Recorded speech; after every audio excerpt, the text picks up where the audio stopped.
We start with 1 hour chart.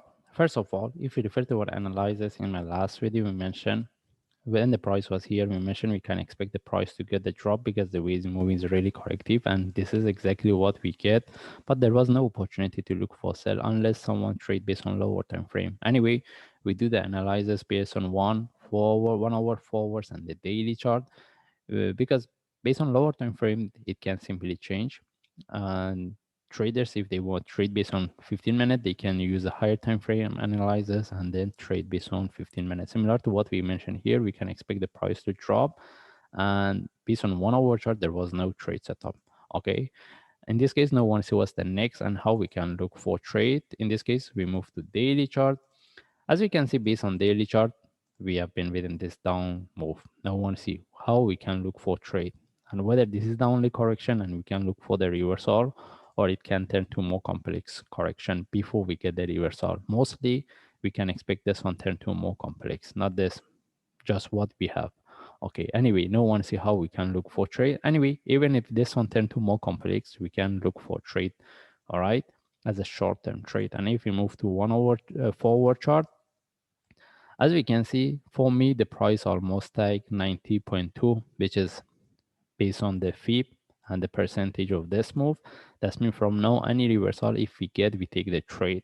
And what we want, if we get any trade with the breakout of the 110, the first target is 118, following by second target is 129. This is where we start to manage our trades. And these targets, they are based on this move as a short-term trade.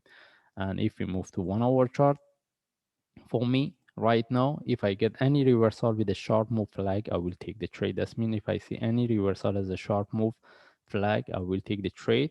And the second option, having entry above this, also can be an option as long as the price haven't broke 90.2. If the price drop break 90.2, then having entry above this is not a really good idea, because even right now if we see this gap, we need to be really careful, because the reasons we put the entry above the previous stop in case the price sharply reverse and we didn't get the opportunity to look for trade. And what we want to see the price break and continue the price tag, which is not moving within the first or second hours, we take the trade again.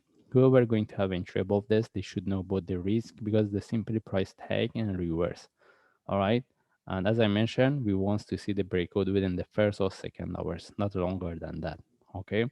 And now, as I mentioned, any reversal, we will take the trade. The only times if we see this one reverse as a corrective move, similar to what we get here, we are not going to look for the trade, because that one can confirm for the price to give us one more drop. All right. And that's mean if we want to look for trade, we need to wait for the trade setup as a sharp move, flag, or correction. And the continuation also should be as a sharp move. And if we get any trade setup, this is the targets we're looking for. But with the breakout of the 112, where we have to start to manage. Anyway, if we get any trade setup, I will give update. And right now, this is what we're looking for. But if the price break 90.2, maybe we need to reconsider. I mean, relook at this move.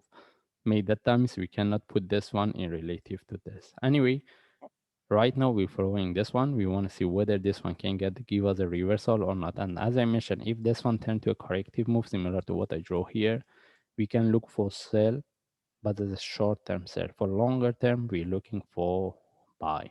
In this case, we just follow the chart. If I see any confirmation, then I will share. Thanks.